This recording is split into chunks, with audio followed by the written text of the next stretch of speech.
안녕하세요. 저는 비록 30대이지만 누구보다 다사다난한 인생을 살아온 사람입니다. 어렸을 때 부모님 사랑 한번 받아보지 못하고 컸던 제가 남편을 만나고 결혼까지 실패한 사연을 들려드리고자 해요.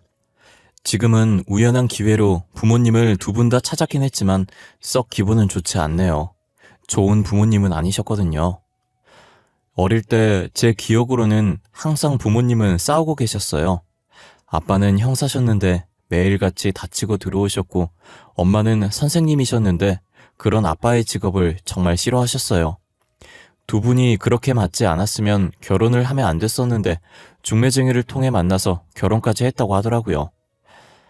집안에 사랑은 없었고 가정적인 부모님도 없었습니다. 툭 하면 아빠는 일주일 넘게 집을 들어오지 않았고 잠복 근무는 밥 먹듯이 하셔서 저는 항상 엄마랑 밥을 먹었어요. 엄마는 어린 제 앞에서 가리지 않고 아빠 욕을 하셨습니다. 결국 사이가 좋지 않으셨는지 갈라서기로 결정하셨다고 했어요. 아빠는 저를 꼭 안으며 미안하다고 우셨죠. 저는 그런 아빠를 보며 무슨 말을 해야 될지 몰라 멍청하게 서 있기만 했어요. 엄마는 제 양육권을 가져가셨고 아빠는 제게 명함을 주면서 꼭 아빠한테도 연락하라고 하셨었죠. 원래 살던 집은 아빠에게 주고 저와 엄마는 다른 동네에 집을 얻었어요. 그런데 엄마는 아빠를 너무 싫어한 나머지 아빠와 연락을 할 수 없게 막으셨었어요. 아까 네 아빠한테 받은 명함 어딨어? 그게 가져와. 이제 다시는 아빠랑 연락하면 안 돼. 알겠니? 왜요? 아빠가 보고 싶으면 언제든지 전화하라고 했단 말이에요. 너는 그 말을 믿어? 너 맞고 싶다고 한 것도 다 거짓말이야. 그런 말에 속으면 안 돼. 그리고 보고 싶으면 연락하라는 것도 다 거짓말이고. 아니에요. 아빠는 그런 걸로 거짓말할 사람이 아니야. 이때까지 아빠는 다 거짓말했잖아. 어린이날 같이 놀이공원 가준다고 해놓고 안 갔지. 네 생일날 케이크랑 선물 사들고 오기로 했는데 안 왔잖아. 그건 거짓말 아니고 뭐야? 고작 초등학교 2학년인 제가 엄마와 아빠 중에 누가 거짓말하고 있는지 구분하기엔 너무 어렸어요. 그래서 엄마가 한 거짓말에 저는 속아 넘어갔죠. 아빠가 진짜 저를 보고 싶어 했으면 학교를 찾아오든 집으로 찾아오든 할 거라고 생각했어요. 하지만 한 번도 아빠로 보이는 사람은 본 적이 없었습니다. 엄마와의 이혼 후 한 번도 보지 못한 아빠의 모습은 제 머릿속에 지워졌어요. 제일 먼저 목소리가 지워졌고, 모습이 지워졌고, 얼굴도 지워졌죠. 그래도 아빠에 대해서 지워지지 않는 것은 이름이었습니다. 엄마한테 빼앗긴 아빠의 명함에서 이름을 잊지 않기 위해서 속으로 계속 되뇌었거든요. 엄마의 직업은 초등학교 교사였지만 아이를 별로 좋아하지 않는지 저를 방치했었어요. 학교에서 자기 반 학생들에게도 그렇게 행동을 했는지 아니면 제가 아빠를 닮아서 저한테 정을 주지 않은 건지 모르겠습니다. 아마도 후자였던 것 같아요. 저는 아빠의 이목구비와 식성까지 닮았거든요. 차라리 이렇게 방치하고 학대를 할 거였다면 아빠한테서 빼앗아 오지 말던가요. 엄마, 배고파요. 밥 차려주세요. 넌 나만 보면 밥밖에 생각 안 나? 내가 너 밥 차려주는 기계야? 나이가 몇 살인데 아직도 밥을 못 차려. 죄송해요. 제가 알아서 차려 먹을게요. 앞으로 차려달란 말 안 할게요. 어디서 어른을 간보고 있는 거야? 이런 여우 같은 게. 냉장고에서 김치 꺼내서 물에다가 말아먹던가 알아서 해. 아직 중학생도 안 된 저한테 스스로 밥을 차려 먹으라고 했고, 그 나이에 제가 할 수 있는 건 물에 밥 말아서 김치를 얹어 먹는 것 뿐이었습니다. 김치가 없는 날이면 그냥 물에다 밥만 말아 먹어서 허기만 달래야 했었죠. 밥 먹고 설거지를 해놓지 않으면 저를 싱크대 앞에 1시간이든 2시간이든 가만히 서 있게 했습니다. 학교에서 잘못해서 담임선생님이 엄마한테 전화라도 하는 날에는 계절 상관없이 저는 잠옷만 입은 채 집 밖으로 쫓겨나거나 베란다 창문 활짝 열어두고 서 있어야 했습니다. 정신적으로든 육체적으로든 고통을 받았습니다. 그리고 엄마가 직장에서 회식을 하고 술을 마시고 오는 날엔 물리적인 힘을 사용하기도 했어요. 다른 사람들이 알지 못하는 은밀한 부위에 멍이 사라질 날이 없었죠. 제 상태가 항상 우울하고 어두우니까 친구가 생길 일은 만무하고 오히려 왕따를 당했어요. 심하게 괴롭힘 당하고 불량한 애들한테 심부름까지 당하지 않았지만 제가 지나가면 닿기라도 하면 전염병이라도 얻는 것처럼 피했고 저와 눈조차 마주치지 않으려고 했었죠. 아이들과 마찬가지로 저도 그냥 혼자 있는 게 편했던 것 같아요. 혼자 있는 시간이 기니까 할 수 있는 거라곤 공부밖에 없었습니다. 그냥 혼자서 묵묵히 앞자리에 앉아서 선생님 말에 집중하고 교과서도 꼼꼼히 읽어보고 모르겠으면 교무실 가서 선생님한테 질문을 했죠. 그러면 선생님들은 제가 기특했는지 조금 오래된 문제지라도 주면서 참고하라고 지금처럼 모르는 거 있으면 물어보러 오라고 하셨어요. 덕분에 저는 중학교 성적은 상위권이고 제가 가고 싶은 기숙사 고등학교로 입학할 수 있었어요. 너 이제 기숙사 학교 들어가면 오더라도 며칠 전에 연락하고 내가 오라고 하면 와, 어? 그전엔 올 생각도 하지 마. 엄마 왜요? 무슨 일이라도 있는 거예요? 뭘 물어? 그냥 오지 말라면 오지 마. 내가 일일이 그런 것까지 너한테 보고하면서 살아야 하니? 그런 건 아니지만 주말이나 명절엔 학교에서 밥도 안 나올 거라서 내가 기숙사비랑 용돈 다 같이 보내주잖아. 그리고 내가 평생 오지 말랬니? 그럼 이유라도 알려주시면 안 돼요? 이제 이 집에서 애인이랑 같이 살 거야. 내가 애 엄마라는 걸 알긴 하지만 실제로 보는 거랑 말만 듣는 거랑 느낌이 다르잖아. 어렸을 땐 몰랐지만 어느 정도 크고 나니 엄마가 아빠랑 헤어지고 나서 다른 사람이 있는 것 같다고 생각은 했지만 기숙사 학교를 가자마자 살겠다고 할 줄은 몰랐어요. 결국 엄마도 저를 버리고 엄마의 인생을 살아가려고 하더군요. 엄마 말대로 저는 극도로 집에 가겠다는 연락을 하지 않았어요. 그래도 제가 연락이 없다면 한 번쯤은 엄마한테서 얼굴 비추라는 연락이 올 줄 알았습니다. 제 희망이었지만요. 졸업을 6개월 정도 앞두고 있을 때였어요. 3년 동안 10손가락으로 셀 수 있을 정도로 연락 없던 엄마한테서 먼저 왔어요. 몇 달 후면 너도 이제 성인이잖아. 그치? 성인이면 아르바이트도 할 수 있을 거고 너도 혼자 살아봐야지. 엄마, 저 지금까지도 혼자 살았어요. 넌 어렸을 때나 컸을 때가 말대꾸하는 건 정말 안 변한다. 여튼 이제 나는 너한테 해줄 만큼 해줬으니까 알아서 살라고. 엄마, 저 지낼 곳은 있어야 하잖아요. 집이 없으면 노숙이라도 하라고 하는 거랑 똑같은 거예요. 너 졸업에 맞춰서 보증금까지는 통장으로 보내줄게. 그 이후는 진짜 네가 알아서 해. 이게 네 엄마로서 마지막 정이야. 엄마 할 말만 하고 전화는 끊어졌어요. 이렇게 될 줄은 알았지만 졸업 후 한 번이라도 집으로 와서 얼굴 보고 얘기하자고 할 줄 알았는데 그것도 아니었네요. 제가 너무 엄마한테 크나큰 기대를 했나 봐요. 어렸을 때 그렇게 당해놓고 엄마가 무슨 좋은 추억이라도 있다고 그러는지 모르겠어요. 저는 졸업식과 동시에 엄마가 준 보증금 700만 원으로 입학할 학교 주변 동네에 원룸을 구했고 집 주변에서 아르바이트를 3군데를 동시에 하며 열심히 벌었습니다.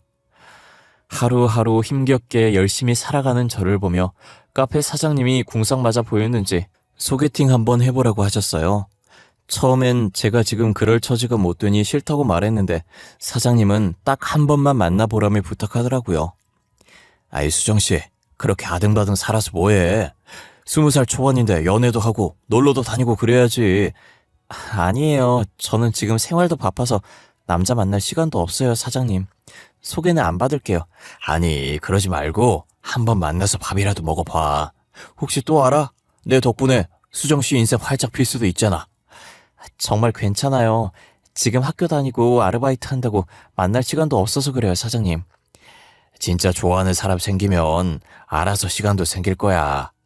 내 친구라서 나이는 좀 많은데 돈도 잘 벌고 생긴 것도 나이 들어보지 않아. 정말 시간도 없고 생각도 없어요. 죄송해요. 수정씨가 만날 생각이 있다고 하면 하루 아르바이트 빼줄게. 돈은 그대로 쳐줄 거니까 걱정하지 말고. 계속 거절을 해도 사장님은 끈질기게 만나보라고 부추겼어요. 어른이 권유하는데 계속 거절하는 것도 예의가 아니라고 생각해서 딱 한 번만 만나보겠다고 했습니다. 소개팅 하는 날 만나기로 한 카페에서 책을 펼치고 공부를 하면서 남자를 기다렸습니다. 그러더니 어떤 한 남자가 다가와서 테이블 앞에 멈춰섰어요. 발에서 위로 시선을 올리니 사장님 말처럼 동안처럼 보였어요. 안녕하세요. 박수정 씨 맞으시죠? 저 오늘 만나기로 한 최동현이라고 합니다.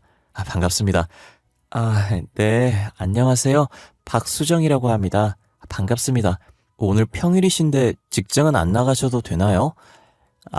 펀드 회사에서 매니저로 일하고 있는데 거의 프리랜서처럼 일하고 있어요. 오늘도 외부 미팅이 있다고 하고 나온 거예요. 수정 씨 수업 받고 바로 오는 거 아니에요? 배고프죠? 우리 밥 먹으러 가요. 간단하게 커피만 마시고 대화 조금 하다가 헤어지려고 했는데 예상치 못하게 같이 밥까지 먹게 되었어요. 그것도 아주 비싼 양식당에서요. 부담 갖지 마시고 드시고 싶은 거 드세요. 여기 오일 파스타랑 로제 파스타 잘하거든요. 양고기 스테이크도 잘하는데 양고기 드실래요? 예, 편식은 안 해서 괜찮아요. 여기 처음 와서 추천하는 거 먹을게요, 그냥. 남자는 꽤 자상하고 친절한 사람이었어요. 스테이크가 나오자 접시도 앞쪽으로 옮겨주고 저를 먼저 생각해주는 사람이었죠. 누구한테도 받아본 적 없는 친절이었습니다. 첫 만남에 차를 가지고 집까지 데려다줬고 차 탈 때도 조수석 문을 손수 열어주며 친절을 베풀더군요. 나이 차이가 많이 났던 게 마음에 걸렸지만 공주님이 된 기분에 점점 그 남자를 사랑하게 되었습니다. 저의 긍정적인 대답으로 저희 둘은 사귀게 되었습니다. 제가 아직 학생이라서 데이트 비용은 다 남자친구가 냈어요. 늘 얻어먹기만 해서 미안하다고 커피 한 잔이라도 사겠다고 했지만 자기는 남는 게 돈이라며 이 정도 써도 된다고 하더라고요. 되게 든든했어요. 이런 게 진정한 어른이라는 생각도 들고요. 어느 날 남자친구는 제게 뜻밖의 고백을 하더군요. 수정아, 혹시 넌 나랑 결혼 생각은 없어? 너가 결혼 생각 있으면 오빠가 돈 벌어다 줄 테니까 너 하고 싶은 거 시켜줄 수 있는데. 결혼? 아직 내 나이가 이제 20대 중반이라서 생각해본 적은 없어. 그리고 우리 나이 차이가 심하니까 한 번도 생각 안 해봤어. 이렇게 평일 주말 없이 학교에 아르바이트 다니는 거 보면 안쓰러워서 그래. 너가 운전면허만 딴다면 오빠가 벤츠도 바로 사줄 수 있는데. 비싼 차 필요 없어. 초보 운전인도 괜찮아. 그리고 차 가지고 싶다고 생각한 적도 없어. 다 괜찮다고 하지 말고 진지하게 생각해봐. 오빠랑 결혼하면 비싼 차도 운전할 수 있고 너가 따로 해올 곳도 없어. 지금 내가 살고 있는 아파트에 몸만 들어와서 살기만 하면 돼. 그건 그냥 오빠한테 얹혀 하는 거잖아. 내가 어떻게 받아먹기만 하고 살아. 미안해 하지 마. 내가 해주고 싶으니까 이러는 거지. 나도 너 사랑 안 했으면 이렇게까지 헌신적으로 하지도 않았어. 무슨 말인지 알지? 남자친구 말처럼 저를 그만큼 사랑하고 있으니 결혼까지 제안했다고 생각했습니다. 그 자리에서 선뜻 대답은 못했지만 며칠 뒤 만나서 결혼해도 괜찮을 것 같다고 대답했죠. 남자친구는 들뜬 마음에 저에게 최고급으로 전부 해주겠다고 하더군요. 수정아, 우리는 어른들도 없으니까 격식 차리지 말고 그냥 친한 친구들만 불러서 혼인 서약서만 읽고 간단하게 하자. 그 대신 세상에 제일 이쁜 신부로 만들어줄게. 드레스 진짜 이쁜 거 입자. 아니야, 드레스 안 입어도 돼. 그냥 심플한 걸로 입고 하자. 어차피 간단하게 시골릴 거잖아. 그리고 내가 보태는 것도 없는데. 금전적으로 미안해 하지 말라고 했잖아. 오빠 능력 있는 사람이라니까. 그래도 아껴서 나쁠 거 없잖아. 나중에 큰돈 들어갈 일도 있을 수도 있고. 어이구, 나이도 어리면서 왜 이렇게 철이 들었을까? 여보, 우리 아이도 빨리 가질까? 둘이서 사는 것도 좋지만 가족이 많이 있는 게 좋잖아. 아직 아기 낳는 게 상상이 안 돼서 무서워. 내가 잘 키울 수 있을까? 오빠는 자신 있어? 모든 부모들이 자신 있어서 아기 낳는 거 아니잖아. 서로 사랑하고 자연스럽게 생기니까 낳는 거지. 우리도 서로 사랑하는 마음 있고 둘만의 결실이 생기면 잘할 수 있을 거야. 내가 잘 키우지 못해도 오빠가 많이 도와줘. 이제부터라도 책 사서 공부도 하고 그래야겠어. 결혼과 동시에 서로 빨리 아이를 가지기로 합의했어요. 저는 자신이 없고 무섭기만 했지만 옆에 든든한 남편이 있었기에 결심할 수 있었죠. 어린 시절부터 저한테 이런 행복이 생길 거라고 생각지도 못했는데 힘들었던 어린 시절을 보상받는 듯 남편이 제게는 행운처럼 느껴졌어요. 하지만 행복은 잠시 스쳐 지나가려는 바람이었는지 금방 화목한 가정이 깨져버렸어요. 결혼한 지 5개월이 지났고 그 기간 동안 수없이 임신 시도를 했었는데 다 실패했습니다. 노력만 하면 가질 수 있을 거라 생각했는데 착각이었나 봐요. 남편도 처음엔 조급해하지 말자고 했지만 시간이 지날수록 지쳐가는 것만 같았어요. 어느 날은 남편이 집 앞으로 잠시만 나오라고 하더라고요. 나갔더니 저를 데리고 산부인과로 가더군요. 어리둥절했지만 남편을 따라 들어갔습니다. 여기 문진표 작성하시고 잠시만 기다리시면 돼요. 혹시 지금 월경 시작하신 지 며칠 되셨죠? 빈 곳에 체크 전부 다 하시고 조금만 앉아서 기다려주세요. 오빠, 산부인과까지 왜 온 거야? 나 건강검진 해주려고? 남편은 제 말에 대답하지 않고 상담실장님이 안내하는 방으로 들어가라고 했습니다. 저 혼자 들어가니 의사가 불임이 의심돼서 오셨냐며 저한테 묻더군요. 환자분 직접 예약하신 난임검사를 시작할게요. 지금 환자분 월경 3일차라 호르몬 검사하셔야 되거든요. 오른쪽 체열실 가서 피 뽑으시고 가면 됩니다. 다음날 며칠에 내원하시겠어요? 일주일 뒤에 예약을 하고 다시 찾아간 병원에서 초음파를 찍겠다고 하더군요. 결국 한 달에 걸쳐 병원을 들락날락거리면서 검사를 끝냈는데 제가 불임이 맞다고 하더군요. 간혹 환자분처럼 젊은 나이에도 불임은 환자들이 있거든요. 이런 결과를 알려드려서 죄송합니다. 나팔관에 선천적 이상이 발견되어서요. 시험관을 준비하셔야 될 것 같습니다. 결과를 듣고 저는 당황스럽고 놀랄 수밖에 없었습니다. 아직 30대도 되지 않았는데 불임이라뇨. 결과가 잘못된 거라고 생각하고 싶었어요. 하지만 5개월간 노력했는데 성공하지 못했으니 불임일 수도 있지 않을까 했는데 남편이 아니라 제가 불임이라니 믿고 싶지 않았어요. 남편은 의사의 말에 큰 충격을 먹었는지 집 가는 내내 제게 말 한마디 걸지 않았어요. 그리고 집안에 저를 내려주고 아무 말도 하지 않고 가버렸습니다. 그날 저녁 남편은 집에 들어오지 않았고 다음날 저녁이 돼서야 들어오더군요. 오빠 전화 온 거 못 봤어? 일이 있어서 못 들어오는 거면 메시지라도 보내주지 그랬어. 걱정했잖아. 남자가 사회생활 하다 보면 조금 늦을 수도 있고 못 들어올 수도 있는 거잖아. 일일이 보고라도 하라는 거야 지금? 그런 게 아니라 연락이 없으니까 걱정돼서 그런 거잖아. 부부로서 걱정할 수도 있는 거고. 나 어제 밤새 일 때문에 시달려서 지금 너무 피곤하거든. 더 피곤하게 만들지 말고 연락 없으면 무슨 일 있구나 하고 그냥 넘어가. 오빠 피곤한 건 알겠는데 나도 오빠 걱정 때문에 잠 못 잤단 말이야. 다음부턴 짧게라도 못 들어온다고 메시지라도 보내줘. 내가 네 잠 못 잔 것까지 투정 받아줘야 하냐? 새벽까지 안 들어오면 알아서 자면 되잖아. 회사 일 하면서 네 잠까지 어떻게 신경 써줘야 하는데. 됐고 나 오늘도 못 들어온다. 난임 판정을 받고 난 후로 다정했던 남편은 180도 다른 사람이 되었어요. 임신 못하는 제가 마치 쓸모없는 사람이 된 것 같은 기분이었죠. 방에 들어가서 남편이 벗어놓고 간 셔츠를 세탁하려고 들었는데 낯선 향기가 났어요. 여자 향수 냄새더라고요. 저는 한 번도 뿌린 적 없는 진한 향수 냄새였고 뭔가 익숙한 듯 낯선 향기였어요. 그날 밤에도 남편 말대로 들어오지 않았어요. 불안한 마음에 무작정 남편이 일하는 건물로 찾아갔지만 남편이 일하는 회사가 어떤 회사인지도 몰랐던 저는 마냥 남편이 나오기를 기다릴 수밖에 없었죠.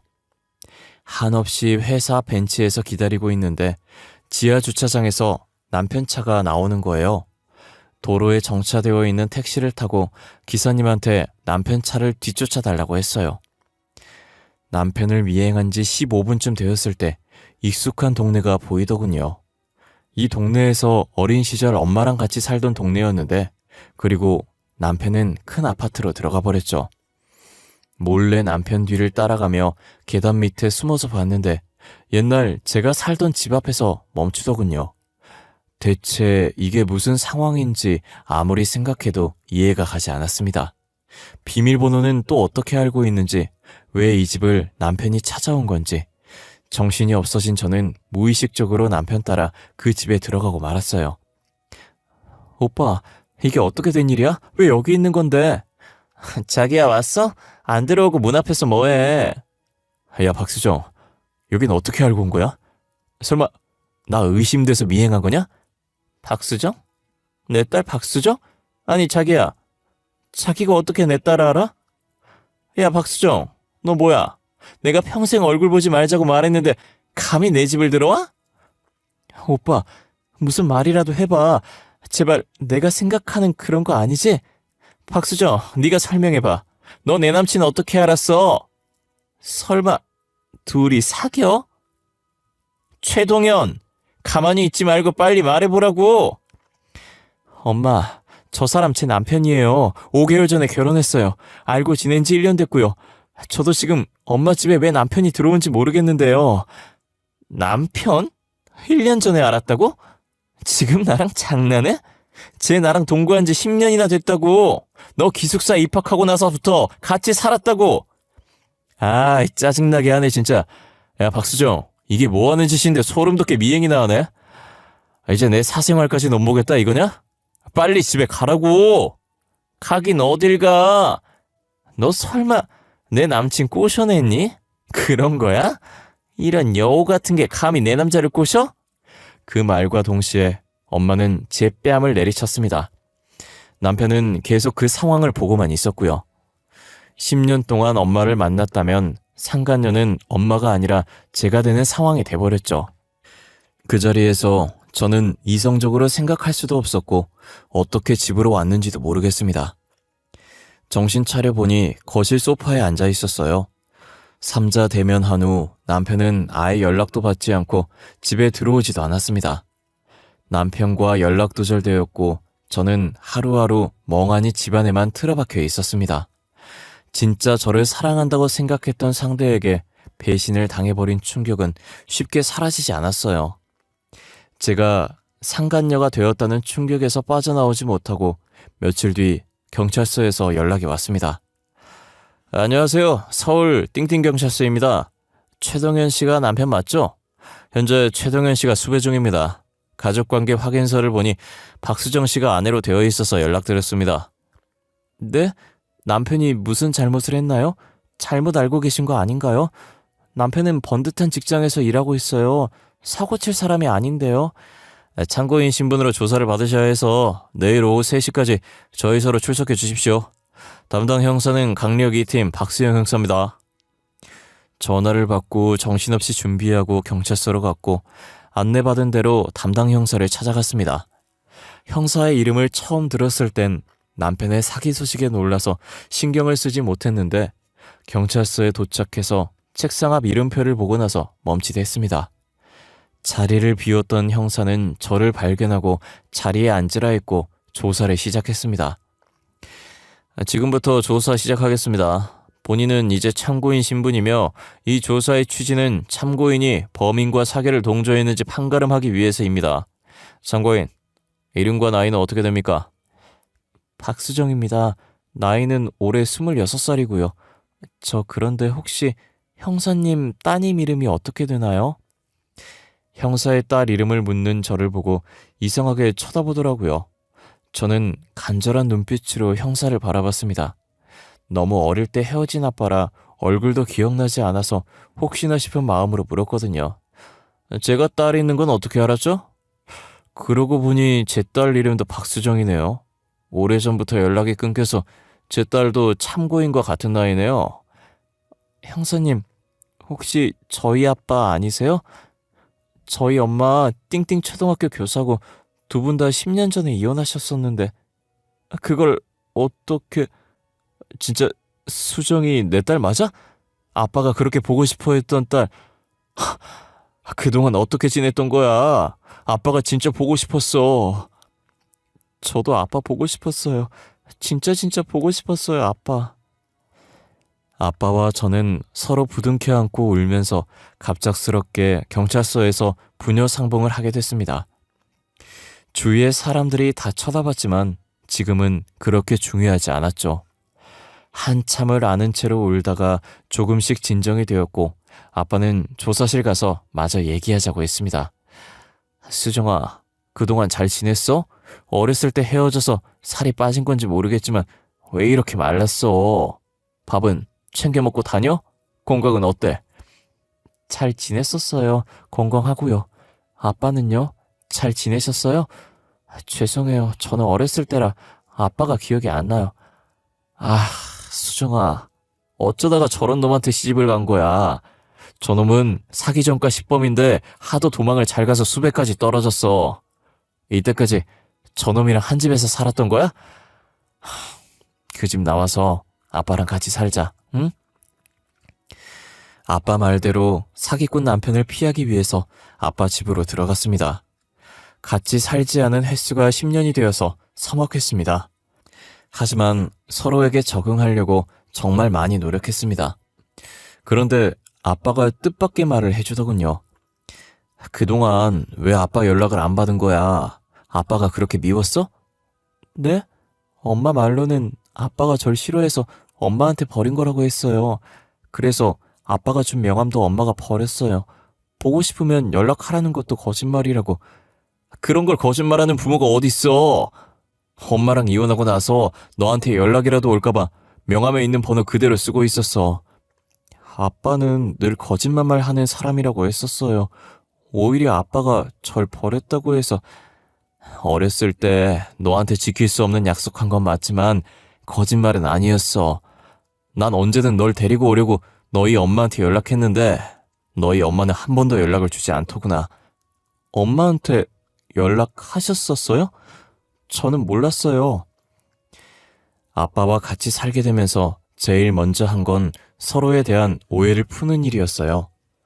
엄마는 10년이 넘도록 중간에서 거짓말을 해오셨어요. 아빠가 날 버렸다는 식으로 말이에요. 하지만 아빠는 제 연락을 기다리며 번호도 10년째 바꾸지 않으셨더라고요.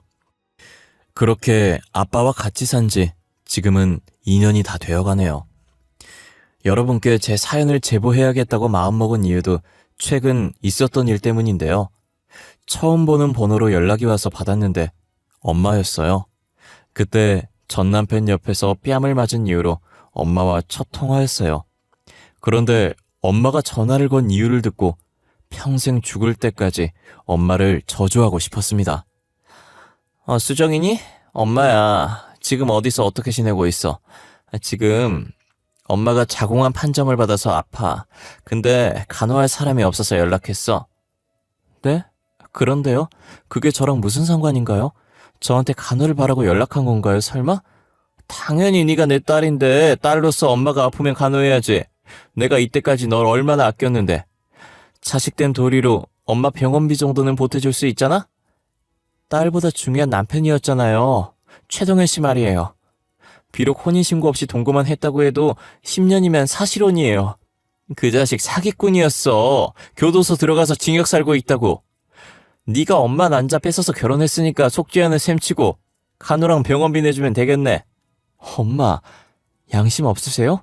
저 어렸을 때 혼자 컸어요. 저 엄마한테 학대도 당했잖아요. 근데 병원비 달라고 하는 게 정상적인 사고라고 생각해요? 학대라니? 지금 무슨 소리 하는 거야? 누가 들으면 오해하겠다. 수정아, 그러지 말고 지금 어디 있는지 말해주면 엄마가 갈게. 얼굴 보면서 얘기하자. 아니요, 엄마는 남자한테 미쳐서 어린 딸도 나 몰라라 했잖아요. 당신은 부모 자격 없어요. 저한테 자식돌이 바라지 마시라고요. 저를 한 번도 자식이라고 생각해 본 적 없는 엄마가 저한테 자식된 도리로 도와달라고 말하더군요. 그 뻔뻔함에 정말 치가 떨렸습니다. 어떻게 저한테 간호를 부탁한다는 말을 저리도 쉽게 내뱉는지. 제가 힘들 때 한 번도 도와주지 않았으면서 자기가 힘들어지니 연락할 사람이 저밖에 없었나 봅니다. 제가 최근 겪은 일 때문에 정신적으로 너무 불안해져서 정신과에서 약을 처방받고 있어요. 아빠가 너무 잘해주셔서 빨리 괜찮아질 것 같아요. 엄마와 마지막 전화 통화가 트라우마처럼 계속 맴도는데 언젠간 제 머릿속에서 사라지겠죠? 제 우울한 이야기 들어주셔서 감사합니다. 일교차가 큰 환절기인데 감기 안 걸리게 조심하시고 제 사연 들으신 여러분들 다 좋은 일만 가득했으면 좋겠습니다. 감사합니다. 좋은 하루 보내세요.